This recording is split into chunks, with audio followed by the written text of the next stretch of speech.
성부와 성자와 성령의 이름으로 아멘. 예수님과 어머니 하나 되신 성심을 통해 아버지 뜻 안에서 기도드립니다. 사랑하는 하느님 아버지, 저희가 듣겠습니다. 말씀하여 주옵소서. 또 아버지께서 말씀하시는 그 차원의 세계를 저희들이 올바르게 깨닫고 또 아버지께서 기뻐하실 만한 반영을 할 수 있는 은총을 주시옵소서. 아버지께서 그토록 말씀하시는 계명을 아버지께 속한 모든 자녀들이 더 행동으로 적극성과 그리고 절대성의 나라에서 유일성으로 반영하는 그런 은총으로 계명을 지킬 수 있도록 축복하여 주시옵소서. 이 모든 기도 우리 주 예수 그리스도의 이름으로 기도드리나이다. 아멘. 성부와 성자와 성령의 이름으로 아멘. 안녕하십니까. 하느님의 뜻성교회 피아수녀입니다.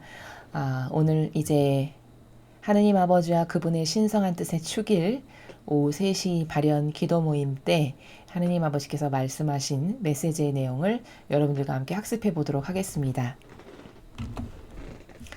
2021년 8월 1일 하느님 아버지와 그분의 신성한 뜻의 축일 오후 3시 기도 모임 때 주신 말씀입니다.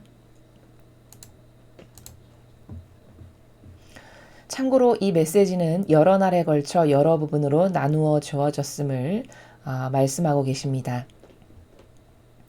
저 보리는 또다시 하느님 아버지의 성심이라고 알게 된 큰 불꽃을 봅니다. 하느님 아버지께서 말씀하십니다. 자녀들아, 나는 전면적인 평화와 사랑과 기쁨이 있는 천국에서 너희에게 말하고 있다. 오늘날 평화가 세상에 찾아오려 할 때마다 악이 싸움을 걸어온다. 사랑의 힘이 크면 클수록 악이 걸어오는 싸움도 커진다. 이것은 사탄의 앞잡이들과 의로움 사이에 계속되는 싸움이다. 지금 이 시대에는 악이 정부와 엔터테인먼트, 온갖 종류의 매체 안으로 밀고 들어가고 있다. 옷차림은 보통 사탄의 영향력의 특징이다. 그러니 너희의 좋은 노력들이 악의 공격으로 반박될 때 놀라지 마라. 거룩한 사랑 안에서 사는 것은 인간을 악의 공격에 더 취약하게 만드는 것이 아니라 오히려 사탄의 관계에 대항해 영혼을 더욱 강하게 만든다. 세상의 미래는 인류가 나와 맺는 관계에 달려 있다. 나는 영원한 현재다. 하나된 성심을 거쳐가는 여정을 하도록 영감을 준 이도 나다. 그러나 이에 대한 영혼들의 응답은 세상의 마음을 바꾸기에 충분하지 않았다. 나의 아들이 재림할 때까지 민족과 민족이 맞서 일어날 것이다. 나의 아들이 재림하는 그때가 되어서야 비로소 모든 이의 마음이 거룩한 사랑을 깨닫고 거룩한 사랑 안에서 회개할 것이다. 거룩한 사랑은 모든 이단과 배교를 무찌르고 승리할 것이다. 그때 사탄은 사람들의 마음속으로 교묘히 들어가지 못하게 될 것이다. 배교와 이단은 있는 그대로 드러나게 될 것이다. 진리를 발견하기 어려울 때 사탄은 거짓말 뒤에 진리를 숨긴다는 사실을 유념하면서 끈기 있게 분별력을 얻기 위해 기도해야만 한다. 사탄의 속임수와 거짓말이 적그리스도를 왕좌에 올려놓을 것이다. 그러나 결국에는 거룩한 성모의 티없는 성심이 진리 안에서 승리할 것이다. 영혼이 나의 계명들에 순종하면 할수록 나의 신성한 뜻 안에서 사는데 더욱 헌신하게 된다. 나의 계명들에 대한 순종이 곧 나의 신성한 뜻이다. 이것은 거룩한 사랑의 실현이다. 나의 계명들을 아는 것만으로는 충분하지 않다.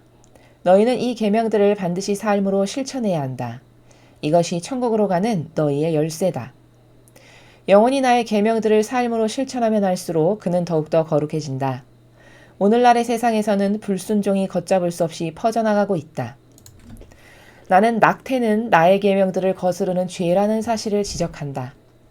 유일하게 이 죄만 법의 지지를 받고 있으며 수백만 달러에 이르는 이익을 취하고 있다.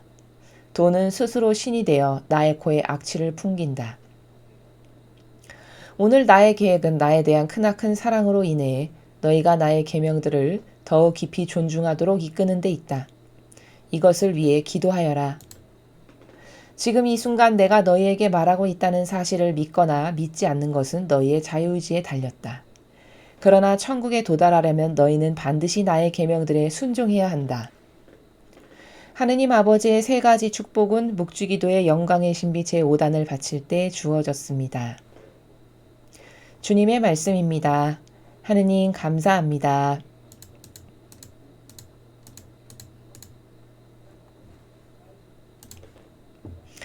예, 굉장히 긴 메시지를 그 아버지 뜻의 그 신성한 뜻의 축일 때 하느님 아버지께서 이제 며칠에 걸쳐서 나누어서 주신 메시지를 합본으로 여러분께서 함께 읽으셨습니다. 많이 준비를 잘 하셨는지 모르겠습니다. 고해성사도 보셨고 마음의 준비, 또 댁에서 여러분 각자가 많은 노력과 희생으로 설레는 마음으로 기다리시고 준비하셨을 거라고 생각이 됩니다. 자, 그럼 오늘은 아버지께서 과연 어떤 메시지를 아버지의 사랑하는 자녀들에게 주셨는지 함께 학습하도록 하겠습니다. 먼저 첫 줄에 아버지께서 말씀하시기를, 자녀들아, 나는 전면적인 평화와 사랑과 기쁨이 있는 천국에서 너에게 말하고 있다. 자, 지상하고 다른 점이 천상의 나라는 전면적인 이라는 단어를 쓰셨습니다. 자, 그러면 전면적이다라는 거는 어떻게 이해해야 되는 것일까요? 즉, 다시 말하면 인간은 이렇게 뭘 남에게 줄 때도 예를 들자면 찔끔찔끔 이렇게 넉넉히 충분하게 확 이렇게 주기보다는 뭔가 재고 이렇게 주는 경우가 종종 있죠. 근데 아버지는 그렇지 않으신 분이시라는 거죠. 전면적이다라는 단어는 예를 들어 은총을 주고 싶다. 그냥 100%확 이렇게 주시는 나라입니다. 전면적이라는 단어가 포함하고 있는 내포적인 의미는 또 이런 거죠. 인간은 예를 들어 어떤 무엇을 주고 싶다. 그러면 이렇게 일부 이런 사고방식이 있지만 하느님께서는 일부 소수 이렇게 주시는 게 아니라 아주 전체 다 이런 나라에서 살아가시고 천상이 곧 그런 나라고 우리의 아버지께서 가지고 계시는 세계관이 다스리시는 그 다스림의 나라가 바로 그러한 나라다라는 것을 지금 말씀하시는 것이죠. 그래서 아버지는 이 아버지의 성심과 그분의 나라를 말씀하실 때 예수님을 통해서 어떻게 말씀하셨냐면, 인간은 뭘 하나 남에게 줄 때도 뭘 뺏길까봐 전전긍긍한다. 그러나 나는 주지 못해서 안달난 부모와 같이 그런 마음이시지 인간처럼 째째하게, 예를 들면 옹졸하게 무엇을 뺏길까봐 전전긍긍하는 아버지가 아니다, 이렇게 말씀을 하십니다. 바로 그러한 아버지의 성심, 아버지의 나라 역시 그러한 나라고, 그렇기 때문에 그분이 주시는 은총이라는 것, 평화라는 것, 사랑이라는 것, 기쁨이라는 것은 바로 그렇게 확 쏟아부으시는 이런 나라다라고 지금 말씀하시는 것이죠. 오늘날 평화가 세상에 찾아오려 할 때마다 악이 싸움을 걸어온다. 아버지가 주시는 평화가 세상에 좀 올만하면 또 악이 태클을 걸어오고, 좀 아버지가 주시는 평화로 세상의 자녀들 좀 축복하려고 하면 또 악이 태클을 걸어오고, 이런 환경 가운데 지금 처해 있다는 것이죠. 그러니까 여기서 악이 싸움을 걸어온다라는 거는 예를 들자면 인간적인 차원의 나라에서 좀 쉽게 설명하면 이런 겁니다. 마귀들이 이렇게 대변을 한다는 거예요. 이거 보세요. 지금 인류의 이 현 상태를 보십시오, 아버지. 이렇게 당신이 사랑하신다는 자녀들이 이렇게 나랑 열심히 하나 되고 있는데, 나를 이렇게 좋아하고 나하고 동조하고 하나 되고 협력하는 걸 이렇게 좋아하는데 이제 그만 포기하셔야 되는 거 아니에요? 이런 식으로 시비를 걸고 싸움을 걸어온다라고 말씀을 하시는 것이죠. 사랑의 힘이 크면 클수록 악이 걸어오는 싸움도 커진다. 그렇죠.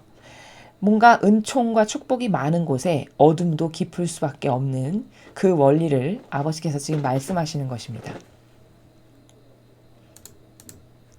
이것은 사탄의 앞잡이들과 의로움 사이에 계속되는 싸움이다.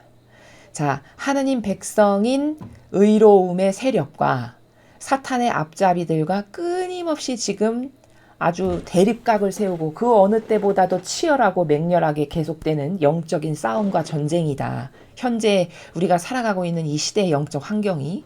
자, 그럼 사탄의 앞잡이들은 누굴까요? 구체적으로 우리가 요즘 이야기하는 카발 세력이라고 하는 전 세계의 인류를 자신들이 통치하고 지배하고 다스리려는 야욕으로 하나 된 이런 카발이라고도 하고요. 우리는 딥스테이트라고도 하고요. 글로벌리스트라고도 하고 다양한 불리는 명칭이 있지만 같은 세력입니다. 또 교황권이라고 하는 이 적그리스도의 세력, 이들이 다 사탄의 앞잡이들이죠. 이들이 목적하는 바는 딱 하나입니다. 이제 전체주의로 인류를 자신들이 다스려 보고자 하는 것이 이들의 목적입니다. 이들은 이 목적 하나로 서로 똘똘 뭉치고 하나 되는 그런 세력들입니다. 그걸 통칭 사탄의 앞잡이들 이렇게 말씀하신 것이죠. 지금 이 시대에는 악이 정부와 엔터테인먼트 온갖 종류의 매체 안으로 밀고 들어가고 있다. 자, 정부, 자유민주주의와 시장경제라고 하는 하느님 아버지께서 천상의 나라를 가장 비슷하게 구현하라고 주신 그 정부를 놔두고 공산주의라고 하는 시대착오적인 그 환상에 빠진, 그리고 또 그들과 하나 된 여러 가지 이해관계로 카발과 하나 된 그러한 이해관계 때문에 이러한 공산주의 세력 또 카발 세력이 지금 정부, 전 세계 정부를 다 장악하고 있죠. 그 정부와 엔터테인먼트 그리고 대중매체, 이게 다 한 세력이라는 것을 우리가 반드시 깨달아야 됩니다. 이게 따로따로 이것도 마귀 이렇게 따로따로가 아니라요. 이들은 긴밀한 연관선상에서 서로 목적하는 바가 같아서 이쪽 파트는 정부, 이쪽 파트는 엔터테인먼트, 이쪽 파트는 대중매체, 뭐 종교, 문화, 예술 이런 거 탈 거 없이 다 사실은 같은 세력이고 같은 목적으로 분야만 나누어 가지고 그 각각의 분야를 자신들의 세력이 지배하고 그리고 밀고 들어가서 이제 전 인류를 점점 병들게 하고 자신들이 통치하기 쉽게끔 조종하는 이런 다양한 방법으로 하나 된 세력이라는 것을 우리가 알아야 되는 것이죠. 옷차림은 보통 사탄의 영향력의 특징이다. 이런 어떤 엔터테인먼트나 대중매체가 이 카발이라고 하는 악의 세력이 지배하고 있다 보니 그들의 악의 문화, 그들의 정서, 그 마귀의 기호 이런 것이 다 엔터테인먼트와 대중매체를 통해서 세상에 걷잡을 수 없이 퍼져나간 것이죠. 그러다 보니 그 대중매체의 영향을 아무 분별로 없이 그냥 받아들이는 어린 청소년이라든가 젊은 분들은 그걸 보고 어떤 자신의 기호나 정서와 굉장히 충족되는 뭔가가 탁 다가오면 그걸 향기로 받아들이고 느껴서 그것이 무엇인지도 모르고 그 사탄이 끼치는 영향력을 좋다, 멋있다, 예쁘다 이렇게 느껴가지고 그러한 것에 의해서 뭐 옷차림도 하게 되고 뭐 여러 가지 이런 문신이나 타투 같은 것을 하게 되는 것도 그것이 어떤 최첨단의 세련된 유행으로 받아들이게끔 하는 그러한 것에 영향을 받아서 현재의 인류가 그런 오해 가운데 살아가고 있다라고 말씀하시는 내용입니다. 그러니 너희의 좋은 노력들이 악의 공격으로 반박될 때 놀라지 마라. 지금 세상은 이렇게 장악하지 않은 곳이 없을 만큼 뭐 정부, 엔터테인먼트, 대중매체, 종교, 문화, 예술, 정치, 교육 어느 것 할 것 없이 다 지배당했다는 걸 여러분이 너무 잘 아실 겁니다. 그렇기 때문에 너희들이 그 선의 세력이 많은 각고의 노력을 하겠지만 그것이 끊임없이 사악한 마귀의 공격으로 반박이 되고 짓눌리고 어떤 공격을 받게 된다는 것에 대해서 특별히 놀랄 필요가 없다. 어찌 보면 그것은 선과 악의 세력의 충돌, 다양한 당연한 충돌이다라고 아버지께서 말씀을 하시는 것이고요. 거룩한 사랑 안에서 사는 것은 인간을 악의 공격에 더 취약하게 만드는 것이 아니라 오히려 사탄의 관계에 대항해 영혼을 더욱 강하게 만든다. 우리가 거룩한 사랑 안에 산다는 것은 대표적으로 계명을 지키는 것이죠. 계명을 지키고 하나님의 그 가르쳐 주시는 이 진리의 나라가 나의 사고방식이 되게 해서 지금까지 내가 인간적인 사고방식으로 살았던 것을 자꾸 버리고 하느님의 사고방식이 내 것이 되게 하고 내 자아가 얼마나 하느님의 뜻과는 다른 반하는 것을 행해왔는지를 깨닫고 또 버리고 이렇게 해서 거룩한 사랑 안에서 살아가는 것을 자꾸 우리가 구현하는 것인데 그것을 반복해서 하다 보면 영혼이 점점 사탄의 관계에 대항해서 강하게 된대요. 무슨 말일까요? 왜 강하게 될까요? 거룩한 사랑 안에 살게 되면 자꾸 분별의 눈이 생깁니다. 왜? 이 진리를 배우니까요. 신적 질서가 뭔지를 자꾸 배우게 되니까요. 잠자는 내 영혼을 흔들어 깨우는 거죠. 또 잘못된 사고방식이 자꾸 새로워지는 거죠. 이 진리의 말씀으로. 그러면 과거에는 A가 옳은 거라고 생각했던 나의 사고방식이 이런 반복적인 하느님의 은총의 진리의 학습을 통해서 A가 옳은 줄 알았는데 이건 악이고 B가 옳은 거구나. 이렇게 해서 교정의 과정을 계속 반복하다 보면 어떻게 될까요? 나의 사고방식이 자꾸 예수님과 성모님을 닮게 되는 것이죠. 그럼 예수님과 성모님을 닮음으로써 마귀를 점점 더 잘 분별하게 됩니다. 그러니까 강한 영혼이 되게 되는 것이 너무 당연한 사실이시죠. 세상의 미래는 인류가 나와 맺는 관계에 달려 있다. 자, 여기 말고도 아버지는 이 말씀을 자주 하십니다. 우리의 미래는 우리가 패망하느냐 아니면 성공하느냐는 우리 영혼 각자 하나하나가 하느님과 어떠한 관계성으로 살아가는가에 전적으로 달려있지 어떤 위대한 지도자 한 명에 달려있거나 어떤 군인 세력에 달려있거나 이런 특정한 인간에 의해서 바뀌어지고 달라지는 것이 아닙니다. 물론 그들을 하느님께서는 선의 세력으로 쓰시는 거 맞습니다. 그러나 그런 어떤 특정한 세력도 악과 대적해서 싸울 수 있게 되는 것은 하느님께서 그 영혼들을 아버지의 도구로 쓰셔서 사실은 아버지께서 그들을 도구로 싸워주시고 이겨주시는 것이지 그게 어떤 인간이 훌륭하거나 똑똑하거나 남보다 달라서 특별해서 그렇게 되는 것이 아니다라는 것에 대한 올바른 관점이 있어야 되겠죠. 또한 이 세상의 지금 영적인 전쟁이 더 심각해서 인류가 더 나빠질 거냐 아니면 피해를 줄이고 예수님의 재림이 더 빨리 오시게끔 하고 성화시대를 더 빨리 열어갈 것이냐 이런 것을 결정하는 것은 순전히 아버지 자녀들의 반향에 달려있다는 것을 우리가 꼭 잊어서는 안 됩니다. 여기 지금 나와 맺는 관계에 달려있다는 것은 하느님께 속한 자녀들이 과연 하느님께 어떻게 반향을 하고 이렇게 가르쳐 주시는 것을 통해 오늘도 이 전체 요약의 핵심은 뭐냐면 계명이 너무 중요하다는 거예요. 그걸 잘 충직하게 지키면 너는 천상의 나라에 갈 수 있다. 이게 오늘 아버지께서 하시고자 하시는 말씀의 핵심이거든요. 그럼 예를 들어서 이러한 말씀을 들었을 때 인류의 수많은 사람이 계명이 이렇게 중요하대. 천상의 나라에 갈 수 있대. 그리고 이렇게 아버지 뜻에 순종하는 것이 마귀를 빨리 무찔러 이기고 아버지 뜻이 통치하시고 군림하시는 시기를 앞당기는 거야. 이런 개념으로 철두철미하다. 그럼 많은 사람이 계명을 지키겠죠. 그럼 아버지가 다스리시기가 쉽죠. 왜? 반향을 잘하는 영혼들이 그렇게 많으니까요. 이렇게 하느님과의 우리의 관계성에 달려있는 것이지 어떤 인간적인 노력이라던가 특정한 어떤 세력을 통해서 세력 때문에 마귀가 빨리 패배하고 그런 것은 아니다라는 우리의 올바른 관점이 있어야 된다는 겁니다. 물론 그들이 악을 무찌르고 이기는 것은 맞지만 사실은 그것마저도 원리적으로 봤을 때는 하느님께서 그들을 통해서 싸우고 이겨주시는 것이다. 이게 올바른 원리다라는 것이죠. 나는 영원한 현재다. 하나된 성심을 거쳐가는 여정을 하도록 영감을 준 이도 나다. 인간은 한계성이라는 테두리에서 살아갈 수밖에 없는 한계적 존재죠. 근데 아버지는 영원한 현재다라는 건 뭐죠?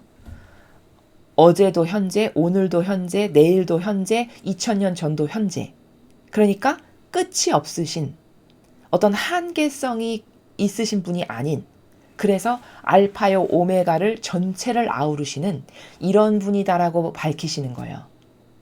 또한 우리가 어떤 하나된 성심이 중요해. 그래서 우리는 하나된 성심 안에 나를 계속 맡겨드리고 봉헌드려서 이 마지막 시대에 악으로부터 보호될 수 있는 은총을 청해야 돼. 이런 마음이 나에게 들었다. 그럼 그러한 마음이 들게끔 영감을 주신 분도 아버지시다라고 하는 이 아버지가 모든 것을 하시고 은총도 그분이 주셔야만 내가 그런 마음도 갖게 돼서 하느님의 뜻에 올바르게 반영할 수 있다라고 하는 요 원칙, 요 원리를 벗어나서는 안 된다라는 것을 꼭 기억해야 되는 것이죠. 그러나 이에 대한 영혼들의 응답은 세상의 마음을 바꾸기에 충분하지 않았다. 자, 이런 각고의 노력을 하셔서 아버지께서는 그런 훌륭한 영감을 주시기도 하고 또 아버지의 뜻을 이를 올바르게 반영하는 영혼들을 통해서 이렇게 싸워주시기도 하고 다양한 노력을 하셔서 우리가 잘 반영할 수 있게끔 인도하시지만 그럼에도 불구하고 세상의 인류가 그러한 하느님의 어떤 지금 이런 영적인 열악한 상황을 바꾸기에는 너무나도 부족하다라는 거예요. 충분치가 않았다라고 하시니까요. 그러니까 이 말씀을 통해서 우리가 다시 새롭게 다져야 될 마음의 자세는 뭘까요? 아, 영적으로 이 세상에 지금과 같은 이렇게 악이 무차별적으로 모든 방면에서 조여오고 밀고 들어오는데 이것을 다시 아버지의 뜻이 다스리시고 통치하시고 군림하시는 것으로 옮겨가기에는 너무나도 턱없이 부족하구나. 우리의 반향이. 그러니까 깨어있는 영혼들은 어떻게 자세를 바꿔야 될까요? 더 적극적으로. 그렇죠? 더 열정적으로. 더 유일성의 나라에서. 이런 절대성으로 응답해야 되는 이런 마음과 정신의 자세를 다시 우리 자신을 채찍질을 하고 독려를 하고 격려를 해야 된다라는 것이죠. 나의 아들이 재림할 때까지 민족과 민족이 맞서 일어날 것이다. 예수님이 오실 때까지는요. 민족과 민족이 맞서 일어난다는 건 뭘까요? 선의 민족이 있고 악과 하나 돼서 동조하고 협력하는 민족이 있잖아요. 이러한 세력 간의 싸움이 계속 일어날 것이라는 말씀이시죠. 나의 아들이 재림하는 그때가 되어서야 비로소 모든 이의 마음이 거룩한 사랑을 깨닫고 거룩한 사랑 안에서 회개할 것이다. 안타깝지만 예수님께서 재림하시는 시대가 되어야 그때가 되어야만 인류는 비로소 그때 가서야 하느님 아버지께서 매일 부르짖으시는 이런 거룩한 사랑을 깨닫게 되고 그때 가서야 회개를 하게 될 거라고 말씀하십니다. 그러니까 저 말씀은 작년 가을에 이미 본질의 나라에서는 피앗교회 성화의 시대의 교회가 건설됐다라고 말씀하셨습니다. 그런데 이제 우리 이렇게 눈으로 가시적으로 보는 이 지상에서는 아직 성화의 시대 피앗교회가 세워진 게 보이지가 않죠. 근데 지금 이 말씀에 근거해서 입증을 하면 예수님께서 재림하실 때가 되면 그때 가서야 사람들의 눈으로서도 달라지는 어떤 확연하게 드러나는 그런 형상적인 피앗교회가 시작되는 것을 그때 가서 보게 될 것이다. 이렇게 말씀하시는 것이죠. 거룩한 사랑은 모든 이단과 배교를 무찌르고 승리할 것이다. 자, 그렇게 악이 아무리 날뛰어도 결국에는 마침내는 거룩한 사랑이 이단과 배교를 무찌르고 승리하게 될 거라고 말씀하십니다. 자, 여기서 우리가 조심해서 이해해야 될 거는 도대체 이단이 뭐고 배교가 뭔가라는 거죠. 자, 이단, 다르다는 거죠. 어떻게 다르다는 건가요? 다시 말하면 변질이 된 거죠. 변질. 이단이라고 표현하는 단어의 나라는. 그럼 어떻게 변질된 건가요? 예수님이나 성모님의 모범과는 다른 것을 행하는 것이 다 이단입니다. 그러니까 예수 그리스도께서는 그리스도 교회를 세우실 때 인간의 뜻을 따르라고 세우셨나요? 아니죠. 순전히 하느님 아버지의 뜻만을 따르고 그 뜻에 충직한 교회를 그리스도 교회를 세우신 거죠. 근데 그것이 로마라고 하는 세력과 타협하고 협력하고 손잡고 하나 되어서 동조하면서 그때부터 조금씩 변질되기 시작하더니 지금 수천 년이 지난 지금에 와서는 사실 그리스도 교회의 속성을 찾아보기가 거의 찾아볼래야 찾아볼 수 있는 속성이 거의 없죠. 이교도의 교회가. 이게 바로 이단이에요. 다르다는 거예요. 예수님의 모범과 성모님의 모범과는 다르고 인간의 제도와 전통을 따르는 것이 사실은 이단이라는 겁니다. 본질의 의미에서는 그것이 이단이에요.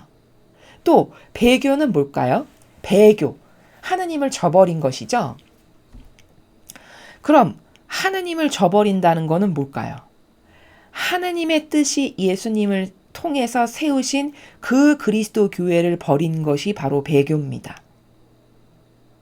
그런데 인간적인 나라에서 이것을 해석하면 이단과 배교다. 그러면 로마 가톨릭 교회에 나가지 않는 것이 이단과 배교하는 거라고 생각하게끔 악이 오해를 불러일으키죠. 사고방식 안에서. 즉 로마 가톨릭이 아닌 다른 것이 이단과 배교야. 이렇게 생각을 하게 한다는 겁니다. 그러면 그런 생각은 성경에 근거한 사고방식이냐? 그렇지 않죠. 성경에 근거한 사고방식이라면 이단과 배교는 철저히 예수님과 어머니의 모범과 다르고 예수님과 어머니께서 전하신 아버지의 뜻과 다른 것이 이단과 배교죠. 이게 성경에 근거한 사고방식입니다. 그럼 예수님과 성모님의 모범과 가르침과 정신이 남아있는가를 따져봐야 되겠죠. 그럼 그 속성의 가장 근본이 되는 것이 뭘까요? 자기 배제. 또 양들을 위해서는 목숨을 바치는 그러한 희생. 또 성경에 나오는 이 예수님의 정신만을 가르치고 전하는 것. 이것 말고도 수많은 관점들이 있습니다. 진짜인가 가짜인가를 분별하는. 그럼 이 몇 가지의 관점만을 가지고 바라봐도 예수님의 모범과는 다르구나. 예수님은 이분법 신분질서를 세우셨냐요? 너희 모두는 똑같은 형제와 자매다라고 하셨나요? 서로 수평적 교회로 존중하라고 하셨나요? 서로 수평적 교회로 존중하라고 하셨어요. 근데 지금의 이교도의 교회는 이분법 신분질서가 엄연히 존재하잖아요. 말로만 이분법 신분질서를 따르시오 이렇게 안 할 뿐이지 교회에 나가는 성도들이라면 누구나 다 이분법 신분질서가 존재한다는 걸 다 발견하고 깨닫고 압니다. 이게 예수님의 모범과 다르다라는 명확한 증거예요. 또 성경에 나오지 않는 것을 성경에 나오는 정신에 위배되는 것을 계속 전하고 가르치죠. 이게 바로 예수님의 모범과 다르다는 증거입니다. 이것 말고도 기타 등등 수없이 많이 증거할 수 있는 성경에 기초한 백데이터들이 엄청 많습니다. 이게 바로 이단과 배교의 세력이라는 증거라는 것이죠. 그런데 이제 그러한 이단과 배교의 세력을 다 무찌르고 승리하는 날이 올 거라고 하셨습니다. 그때 사탄은 사람들의 마음속으로 교묘히 들어가지 못하게 될 거다. 지금은 사탄이 사람들의 마음속으로 교묘히 들어가서 정신 안에 사고방식의 교란과 혼란을 일으키기 때문에 뭐가 이단이고 뭐가 배교인지를 잘 모르는 거죠. 분별을 하기가 어려운 거죠. 왜일까요? 교묘하니까요. 여기 교묘하다라는 단어를 직접 말씀하시죠. 아버지께서. 교묘하다는 건 뭐죠? 굉장히 미묘하게 아주 작게 조금씩 점령하고 먹어 들어오기 때문에 확연히 드러나지가 않아서 모른다는 거예요. 그래서 속는다는 겁니다. 지금은 그렇다는 거예요. 근데 거룩한 사랑이 모든 이단과 배교를 무찌르고 승리하게 되면 이제 사람들의 눈과 귀가 다 열리고 뚫리게 되기 때문에 즉 다시 말하면 예수님께서 이제 재림해서 오시게 되면 이게 진실이구나. 야, 이거는 속이는 가짜였네. 이 진리에 모든 사람들의 눈이 떠져가지고 이제 악을 훤히 보게 될 거라는 거예요. 아무리 교묘하고 미묘해도. 그럼 여러분 악을 분별하지 못하면 속지만 분별하게 되면 속을까요? 절대 안 속겠죠. 그러니까 그때가 되면 교묘하게 마음 안에 들어가지 못하게 될 거다. 이렇게 말씀하시는 것이죠. 배교와 이단은 있는 그대로 드러나게 될 것이다. 자, 지금은 있는 그대로 드러나지가 않으니까 수많은 사람이 속는 거죠. 왜냐? 하도 작고 미묘한 나라에서 사람을 속이기 때문에 그 작고 미묘한 행간은 은총으로 눈이 그 행간에 떠지지 않으면 절대 볼 수 없는 그런 나라거든요. 그러니까 수많은 사람이 속지만 이제 그대로 다 드러나게 되는 그때가 돼도 속을까요? 그때가 되면 수많은 사람이 이제 내가 얼마나 교묘한 것에 속고 살았는가를 알게 된다라는 거예요. 그래서 왜 성경에 뜨인 돌이 날아와서 치게 되면 한순간에 와르르 무너진다는 그 부분이 있죠. 바로 그렇게 한순간에 뜨인 돌이 날아와서 세상 모든 사람들이 눈이 떠지게 되면 저게 마귀였네. 이러고 순식간에 뜨인 돌로 그 마귀 세력을 공격해서 그 마귀 세력이 하루아침에 와르르 무너지게 될 거라는 것이 성경에 나와 있는 진실입니다. 진리를 발견하기 어려울 때 사탄은 거짓말 뒤에 진리를 숨긴다는 사실을 유념하면서 끈기 있게 분별력을 얻기에 기도해야 한다. 자, 이게 무슨 말일까요? 사탄은 거짓말 뒤에 진리를 숨긴대요. 자, 이게 무슨 말씀이시냐면 이런 겁니다. 사탄은 진리를 다 숨기는데 거짓말을 해서 우리가 거짓말을 해서 진리를 숨긴다는 이 나라를 자연법에서 해석하면 거짓말? 거짓말은 남을 속이는 말이잖아요. 근데 거짓말을 거짓말 아닌 것처럼 하면 절대 그게 거짓말인지 모릅니다. 예를 들면 이런 거죠. 하느님은 사랑이십니다. 그러니까 모두를 사랑하십시오. 이교도의 교회가 잘하는 말입니다. 단순 레파토리죠. 매일 반복하는 레파토리죠.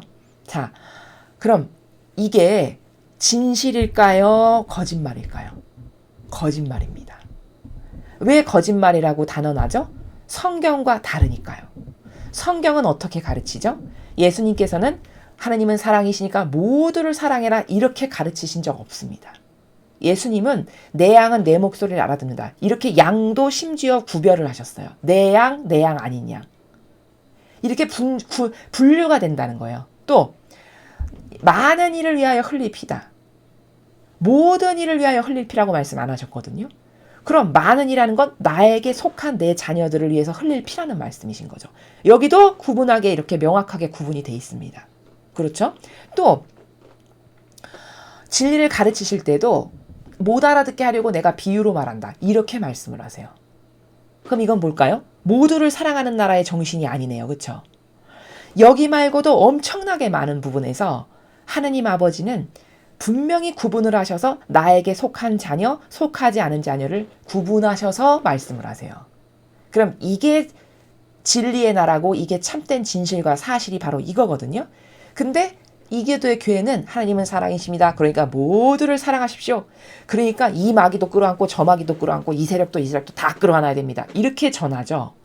그럼 이게 거짓말이냐 이게 진실이냐. 거짓말과 진실은 무엇에 근거해서 분별할 때만 가장 퍼펙트하게 옳으냐. 성경의 근거에서 분별할 때만 퍼펙트하게 옳은 거죠. 그럼 성경을 한번 살펴보니 예수님은 내 양과 아닌 것이 있다라고 분별해서 구분해서 말씀을 하셨단 말이죠. 심지어 제자들에게만 따로 풀이도 하셨어요. 이게 뭘까? 이게 이렇게 구분이 있다는 거예요.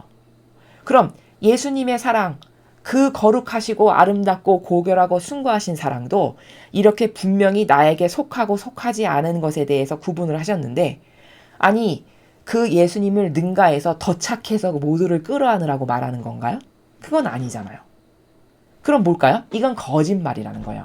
성경에 근거하지 않은 말을 하는 것이 곧 거짓말이라는 거죠. 지금 여기서 사탄은 거짓말 뒤에 진리를 숨긴다는 게 바로 이런 겁니다. 여러분에게 성경에 있지 않는 말을 거침없이 하는 이게 거짓말이에요. 근데 우리가 성경에 나오는 진리의 나라를 잘 알지 못하다 보니 그럴듯해 보이면 속는 거죠. 그렇죠? 착한 표양과 단어와 행간을 쓰면 아 그렇구나 하면서 속는다는 거예요. 우리를 속인다는 거죠. 우리를. 이게 바로 사탄은 거짓말 뒤에 진리를 숨긴다라는 걸 유념해라. 이게 바로 그 나라입니다. 이렇게 해서 성도들을 속이는 게 한두 가지가 아니죠. 착한 코스프레로 속이는 것이 이렇게 많은 겁니다. 지금 대표적인 하나를 여러분에게 말씀드린 거죠. 성경에 근거하지 않았는데 자신들의 인간적 뜻으로 착한 표현과 코스프레만 따다가 말을 해서 사람을 속이는 것의 달인이 바로 이교도의 교회입니다. 그런데 분별할 수 있는 눈이 우리들에게 없다 보니 수십 년을 그것에 속은 거죠. 그래서 아버지는 지금 그런 것에 속지 않으려면 끈기 있게 분별력을 너희에게 달라고 청원하고 기도해라. 이렇게 말씀하시는 것이죠. 굉장히 중요한 내용을 지금 아버지께서 말씀하시는 겁니다. 사탄의 속임수와 거짓말이 적그리스도를 왕좌에 올려놓을 것이다. 자, 이렇게 성도들을 속여서 성경에 나와 있지도 않는 거짓말인데 분별을 잘 할 수 없다 보니 착한 표현과 코스프레로 모든 성도들을 속여가지고 결국엔 그러한 속임수와 거짓말을 통해 이제 적그리스도가 왕좌에 올라가는 날이 올 거라는 겁니다. 슬픈 현실이죠. 슬픈 현실입니다. 여기에 이 적그리스도가 누굴까요? 그리스도의 적이죠. 여러분, 그리스도의 적이 세상 사람일까요? 정치인일까요? 세상에서 활동하는 악일까요? 그렇지 않습니다. 왜 적 그리스도라는 단어를 쓰실까요? 그리스도처럼 온갖 표양을 하는데 사실은 적이다라는 거죠. 이게 바로 계시록의 근거에서 우리가 분별을 하면 이 적그리스도는 교황권을 말씀하시는 겁니다. 그 교황권의 세력을 적그리스도라고 표현을 하시는 겁니다. 그 세력이 이제 왕좌에 올라가는 날이 올 거라는 것이죠. 그러나 결국에는 거룩한 성모님의 티 없는 성심이 진리 안에서 승리할 것이다. 이러한 일이 설령 벌어진다 한들 결과론적으로는 그럼에도 불구하고 성모님의 티 없는 성심이 하느님 말씀하신 진리 안에서 승리하게 될 거라고 이렇게 선언하셨습니다. 이래서 성모님의 성심 안에 끊임없이 여러분의 영혼을 봉헌하십시오, 봉헌하십시오 말씀드리는 것이 어머니에게 주어지신 특별한 은총과 어머니에게 허락하신 아버지의 그 책임, 의무, 그리고 어머니의 권리가 뭐냐면 자녀들을 마지막 시대에 이런 악의 세력으로부터 보호하게끔 하시는 것을 어머니에게 맡기셨어요. 아버지께서 허락하셨습니다. 그래서 거룩한 성모님의 티 없는 성심의 나라에서 진리가 승리할 거다 말씀하신 것은 바로 그 나라거든요. 그래서 여러분께서 매 순간 성모님의 성심 안에 제 영혼을 맡겨드립니다. 봉헌드립니다. 또 사랑하는 가족도 그들이 잘 모르면 여러분이 대신 봉헌을 드리십시오. 저의 가족들, 제가 사랑하는 이런 주변의 사람들, 성모님의 성심 안에 봉헌드립니다. 부디 세상의 모든 이런 교묘하고 유려하고 미묘해서 깨닫지 못하는 악의 세력으로부터 보호하고 지켜주세요. 이걸 끊임없이 반복해야만 그래야만 마귀 세력으로부터 보호될 수 있다는 것을 우리가 잊어버리면 안 되는 것이죠. 영혼이 나의 계명들에 순종하면 할수록 나의 신성한 뜻 안에서 사는데 더욱 헌신하게 된다. 그렇죠. 우리가 아버지가 주시는 계명 그 말씀에 그 규칙에 그 질서에 순종을 더 잘하면 더 잘할수록 우리는 어떻게 된다는 것이죠? 더 아버지 뜻 안에서 사는데 헌신하게 된다. 이게 무슨 말씀이시냐면 우리가 계명을 더 순종해서 사실적으로 잘 지키면 아버지 뜻 안에서 사는데 더욱 헌신할 수 있는 은총을 우리에게 주신다는 겁니다. 아버지께서. 왜? 순종을 잘하니까, 반향을 그렇게 잘하니까 하나님 뜻 안에서 더 헌신해서 열심히 살 수 있는 은총을 주실 수가 있게 된다는 것이죠. 나의 계명들에 대한 순종이 곧 나의 신성한 뜻이다. 자, 우리가 아버지 계명에 대해서 정말 진실성의 나라에서 마음에서 그래, 이것만이 옳아, 이것만이 나의 희망이지 해서 그 계명에 순종을 잘한다. 그러면 그 계명에 순종하고 살아가는 것이 곧 하느님의 신성한 뜻의 나라에서 사는 것이다 라는 것이죠. 이것은 거룩한 사랑의 실현이다. 즉 우리가 계명을 순종적으로 잘 지키는 것이 곧 거룩한 사랑을 실천하면서 살아가는 거다라는 거예요. 나의 계명들을 아는 것만으로는 충분하지 않다. 너희는 이 계명들을 반드시 삶으로 실천해야 된다. 이것이 천국으로 가는 너희 열쇠다. 자, 우리가 아는 것과 실제적으로 실천하는 것은 좀 별개의 문제다 말씀을 드렸습니다. 예를 들어 무엇을 안다는 거는 어떤 거냐면요. 이런 겁니다. 백화점을 갔어요. 그 백화점에 가지 않아도 우리가 집에서 백화점 그러면 백화점 안에 무슨 물건이 있는지 다 알죠. 여기 머릿속에 다 있잖아요. 백화점에 가면 이런 것도 팔고 이런 것도 팔고 이런 거 팔지. 알아요. 그렇지만 그 백화점에 있는 그 모든 물건이 나의 것이 되는 건 아니죠. 사실적으로 그렇게 안다 해서. 내가 돈을 지불하고 그 지불한 대가에 대한 물건을 받아야 그래야 진짜 내 것이 되는 것이잖아요. 마치 이런 것처럼 무엇을 아는 것과 그것이 나의 것이 되는 건 조금 다른 문제라는 거죠. 계명 나 잘 알지. 이거는 1계명부터 10계명 줄줄줄 외우면 나 안다 이렇게 생각한다는 거예요. 그렇지만 그렇게 줄줄줄줄 외워서 아는 것과 내가 일상생활에서 1계명 하나님을 나의 전심을 다해서 사랑하는 건데 내가 이때 이걸 이렇게 하면 내가 힘들고 희생이 있지만 그래 하나님이 기뻐하실 거야 해서 그걸 실제적으로 했다. 그럼 이게 계명을 아는 거라는 거예요. 이게 계명을 실천하면서 사는 사람은 이런 사람이라는 거죠. 그러나 이런 실제적인 행동이나 실천은 없는데 계명? 계명을 왜 몰라? 1번부터 10번까지 다 외우는데 이건 아는 게 아니라는 겁니다. 그 갭을 우리가 잘 알아야 되는 것이죠. 영혼이 나의 계명들을 삶으로 실천하면 할수록 그는 더욱더 거룩해진다. 계명을 자꾸 실천하면 어떻게 될까요? 자꾸 예수님과 어머니를 닮게 되겠죠. 왜? 계명의 정신이 예수님과 어머니의 기본 정신이셨으니까요. 계명의 정신의 기본이 자기를 배제하는 거잖아요. 하느님을 사랑하고 이웃을 사랑하는 것이니 나를 사랑하는 마음은 정신은 거기에 하나도 없으므로 결국 계명을 실제적으로 구현하고 살아가는 사람에게서는 자기 배제를 자꾸 할 수밖에 없어요. 일상생활에서. 그럼 자기 배제를 자꾸 하다 보면 예수님과 성모님은 자기 배제의 결정체셨기 때문에 그분들을 자꾸 닮을 수밖에 없게 되는 겁니다. 그럼 두 분을 닮으면 거룩해지는 것이죠. 인간은 내가 똑똑하거나 잘나서 거룩해질 수 없어요. 어느 누구도 인간에게는 거룩하다는 단어를 쓰면 안 되고 쓸 수 없습니다. 거룩하신 분은 아버지 한 분뿐이세요. 그리고 어떻게 거룩하신 것을 구현하셨나라고 하는 퍼펙트한 모범은 예수님과 어머니께만 있어요. 그렇기 때문에 거룩해진다는 것은 내가 나의 사고방식이 나의 정신세계가 예수님과 어머니를 자꾸 닮아가면 그게 곧 거룩해지는 거예요. 즉 두 분의 정신세계에 자꾸 용해되면 그게 거룩해지는 겁니다. 그러므로 계명을 지키면 두 분의 정신세계가 나의 것이 될 수밖에 없죠. 자꾸 배제를 하다 보니 그러면 자꾸 거룩해진다. 너무나도 지당하신 말씀을 여기서 하시는 것이죠. 오늘날의 세상에서는 불순종이 걷잡을 수 없이 퍼져나가고 있다. 불순종, 하느님 아버지의 뜻에서 벗어나서 살아가는 게 죄라고 인식이 안 됩니다. 여러분, 우리가 진리를 만나기 전에 고해성사를 보면 하느님 아버지 뜻에서 벗어나서 제 뜻대로 제 의지대로 살았습니다. 이것이 죄라고 인식을 못합니다. 그냥 저는 주일미사 빠졌고 부모님 말씀 안 들었고 숙제 잘 안 했고 물론 이것도 부족한 죄죠. 그러나 이 죄보다 더 큰 죄는 뭐냐. 아담과 하하가 저질렀던 바로 그 원죄. 그것 때문에 단숨에 죄인이 될 수밖에 없었던 그 원죄. 그게 뭐죠?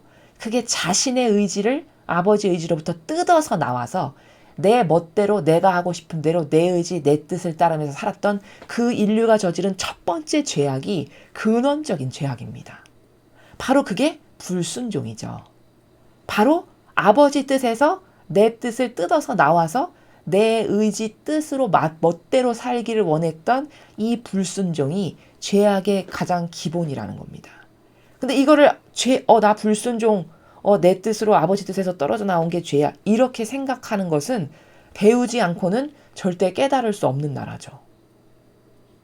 그래서 아버지는 지금 불순종이 걷잡을 수 없이 퍼져나가고 있다. 그러나 사람들이 그 불순종이 걷잡을 수 없이 퍼져나가서 죄악으로 만연한데 내가 죄악으로 만연해. 이렇게 깨닫기가 매우 힘듦을 말씀하시는 겁니다.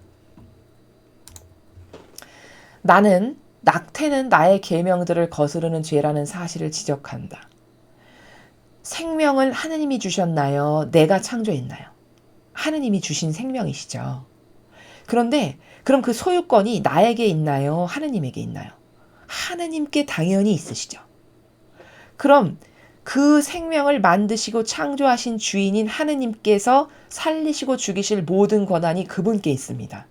근데 인간은 그 생명을 내 멋대로 내 뜻과 내 의지대로 죽이고 살리고를 내 맘대로 하죠. 엄청난 죄죠. 바로 지금 그 말씀을 하시는 거죠. 그 계명을 거스르는 게 낙태, 살인하지 말라가 바로 낙태하면 안 되는 것에 해당하는 것이죠. 엄연히 10계명 안에 있는 거죠. 근데 낙태가 살인하지 말라는 죄에 해당해 라고 생각할 수 있냐. 그 생각을 하는 것이 매우 어렵다는 겁니다. 계명을 사실적으로 인지하지 못하면. 그러니까 낙태, 살인하지 말라에 해당하는 죄야. 하면 안 돼. 계명에서 벗어나는 거야. 이렇게 생각할 수가 없다 보니 낙태가 그냥 당연한 거고 심지어 악의 세력이 낙태해도 괜찮다라고 조장하기까지 하고 돈까지 주는 나라에서 보험으로까지 우리 이걸 해야 됩니다. 이렇게 하다 보면은 이제 사람들의 사고방식 안에 어떻게 만연하게 되냐면 낙태는 마치 내가 돈 내고 병원 가서 치료받는 것과 똑같은 관점으로 생각하게 될 거라는 거죠. 이미 그런 과정을 밟아가기 시작하고 있고요. 그게 엄청 죄라는, 계명을 거스르는 죄라는 사실을 지금 말씀하시는 거죠. 유일하게 이 죄만 법의 지지를 받고 있으며 수백만 달러 이르는 이익을 취하고 있다. 돈은 스스로 신이 되어 나의 코에 악취를 풍긴다. 미국의 일부 주가 그 낙태죄를 허용했다라는 것을 몇 년 전에 제가 들었는데, 그러면서 그 시술을 하게 될 때 심지어 뭐 보험을 해당해서 뭐 돈을 주기도 하는 주도 있다라는 이런 이야기를 제가 들은 적이 있는데, 바로 그게 뭘까요? 그게 오히려 지지를 하는 거죠. 하느님의 계명을 어기는 거 잘하고 있다라고 지지를 하고 그 죄를 저지르도록 충동질하는 역할을 법이 하는 거죠. 그리고 그것에 관련된 그 관련자들은 많은 돈과 이익을 취하고 있고요. 지금 그 말씀을 하시는 것입니다. 오늘 나의 계획은 나에 대한 크나큰 사랑으로 인해 너희가 나의 계명들을 더욱 깊이 존중하도록 이끄는 데 있다. 이것을 위해 기도하여라. 자, 아버지께서 이 지상에 오시는 일련의 이런 모든 과정의 계획들은 하느님께 대한 우리가 크나큰 사랑으로 아버지를 정말 진정성의 나라에서 사랑을 해서 아버지가 주시는 계명을 더 존중하고 더 잘 지켜야지, 더 잘 지키고 더 잘 존중할 수 있는 은총을 주세요. 이렇게 기도하거라 말씀하시는 겁니다. 아무리 계명이 중요해도요, 우리가 계명을 우리 힘으로 잘 지켜야지 이렇게 해서 인간적 노력을 한다라고 해서 잘 지킬 수 있는 것이 아니고, 영적이라는 것은 어떤 것이 올바른 노력이냐면요, 하나님 계명이 이렇게 중요하다고 매일 가르쳐 주시는데 저희는 미천하고 미물인지라 들어도 깨닫고 새기는 것에 대한 이 임팩트가 굉장히 부족합니다. 또 알아도 금방 까먹고 잊어버리고, 이런 망각의 존재고, 이렇게 뭔가 새기는 것이 부족하고, 그러니 저를 도와주세요. 제가 계명을 더 중요하게 잘 인식해서 잘 지킬 수 있는 은총을 주세요. 이렇게 기도하거라. 이렇게 말씀하시는 나라입니다. 지금 이 순간 내가 너희에게 말하고 있다는 사실을 믿거나 믿지 않는 것은 너희 자유의지에 달렸다. 그러나 천국에 도달하려면 너희는 반드시 나의 계명들에 순종해야 된다. 자, 첫 번째 줄. 네가 믿든지 믿지 않든지 그건 너의 자유의지야. 여기서 발견할 수 있는 중요한 관점은 뭐냐? 사랑은 강요가 아니라는 겁니다. 하나님은 절대 강요를 안 하세요. 구약부터 신약부터 현재리까지 어떤 그 어느 영혼에게도 강요를 하신 것을 본 적이 없습니다. 그러나 이것이 옳다, 이것이 맞는 거다라고 말씀은 하세요. 왜? 말씀마저 안 하시면 전혀 모르죠, 우리가. 그럼 어떤 것이 옳은지를 알아야 그것을 받아들이고 도전도 하잖아요. 근데 우리는 말씀 안 해주시면 전혀 알 수 없을 만큼 미물이고 진리를 너무 모르다 보니 아버지께서 이것이 옳은 거란다, 이게 맞는 거란다, 이건 막이란다, 이것은 잘못됐단다, 이런 것을 알려는 주신단 말이죠. 근데 그건 알려주시는 것이지 이거 반드시 지켜, 안 그러면 너 이런 것이 가해질 거야, 이런 강요는 안 하세요. 그러니까 맨날 말씀하시는 행간의 나라가 너가 믿거나 믿지 않거나 그건 너의 자유의지다. 또 여기서 하나 발견할 수 있는 두 번째 관점은 뭐냐면, 자유의지는요, 하느님도 맘대로 건드리지 않으시고 마귀도 함부로 못하는 게 인간의 자유의지입니다. 그래서 자유의지를 천하무적이라고 불러요. 마귀도 함부로 못하고 하느님도 마음대로 못하시기 때문에. 그건 왜냐하면 사랑은 강요가 아니기 때문이고요. 여러분 생각해 보세요. 만약에 자유의지를 안 주시고 로봇으로 만들었다. 그럼 죄는 안 저지를 수 있을 수도 있겠죠. 근데 만약에 로봇이다, 자유의지 없는. 그러면 이런 겁니다. 하나님을 사랑을 해도, 우리가 사랑을 드려도 주인님 안녕히 주무셨어요, 사랑합니다, 사랑합니다, 이거 예를 들어 100번을 한다고 해보죠. 그럼 그렇게 자기의 자유의지가 자발적 원의에서 나와서 온 마음과 정신을 다해서 아름다운 향기 가운데서 하나님 사랑합니다 이렇게 하는 것과, 자유의지가 없으면 로봇이랑 똑같은 거잖아요. 그러니까 하나님 안녕히 주무셨어요, 사랑합니다, 사랑합니다 이거 100번 듣는 것과, 여러분은 어떤 게 더 좋으십니까? 여러분 스스로에게 한번 반문해 보십시오. 아마 대다수의 사람들은 로봇가 사랑합니다 100번 말하는 것보다 그 사람의 자유의지가 정말 진정성의 나라에서 온 마음을 다해서 하느님 정말 사랑합니다, 감사합니다 이렇게 한 번 말하는 게 낫다라고 다 말씀하실 겁니다. 그렇죠. 이래서 하느님은 로봇으로 인간을 만들지 않고 자유의지를 주신 거예요. 단지 자유의지를 옳게 쓰거나 아니면 그러니까 선에게 쓰거나 악에게 쓰는 거는 그에게 달려 있는 것이다. 너에게 그 정도의 책임과 어떤 역할, 책임이 너에게 그 정도는 있어야 된다. 그래서 그것을 무엇을 선택하는가에 따른 그 책임의 근거에서 지옥도 가고 연옥도 가고 천국도 가는 이런 시스템으로 우리를 창조하셨다는 거죠. 그래서 너의 자유의지에 달린 거다. 이렇게 말씀하셨고, 그치만 내가 너한테 알려줄게. 네 자유의지에 달린 건 맞는데 네가 천국에 꼭 가고 싶지 않니? 그럼 너는 반드시 계명을 순종할 때만 천국 갈 수 있다. 이렇게 옳은 거는 가르쳐 주신다는 거예요. 가르쳐 주셔야 우리가 오 그렇구나. 계명을 잘 지키면 천국 가는구나. 이렇게 알고 올바른 노력을 할 수 있잖아요. 그래서 가르쳐 주시는 거죠. 하느님 아버지의 세 가지 축복은 묵주기도의 영광의 신비 제5단을 바칠 때 주어졌습니다. 자, 마지막 말씀은 아버지가 축복을 주시러 오셨는데 그 축복을 언제 주셨을까? 혹여라도 궁금해하는 자녀들을 위해서 아버지께서 내가 너희들이 이렇게 묵주기도 5단 영광의 신비 할 때 그때 내가 너희들에게 축복을 다 베풀었단다. 그러니까 믿고 그 축복 받았다고 믿고 갈망한 모든 영혼들은 그리고 더 올바르게 잘 반영할 수 있는 은총을 주세요. 받은 축복으로 제가 아버지께 더 많은 사랑을 드릴 수 있는 은총을 주십시오. 이렇게 갈망하고 기도하거라. 이런 나라에서 이제 마지막 줄을 말씀을 하신 겁니다. 자, 오늘 우리는 좀 긴 메시지를 보셨는데요. 이제 8월 1일 3시 기도 모임 때 아버지께서 주신 말씀을 이제 며칠에 걸쳐서 주신 것을 합본을 해서 여러분이 지금 보셨습니다. 계명을 지킨다는 것. 그리고 이 마지막 시대는 정말 분별을 똑바로 할 수 있는 은총을 주세요라고 은총받지 않고는 분별할 수 없다는 것.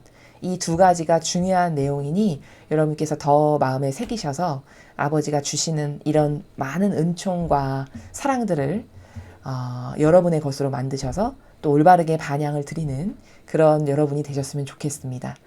이상으로 2021년 8월 1일 하느님 아버지와 그분의 신성한 뜻의 축일 오후 3시 기도 모임에 주신 메시지 해설을 마치겠습니다. 감사합니다.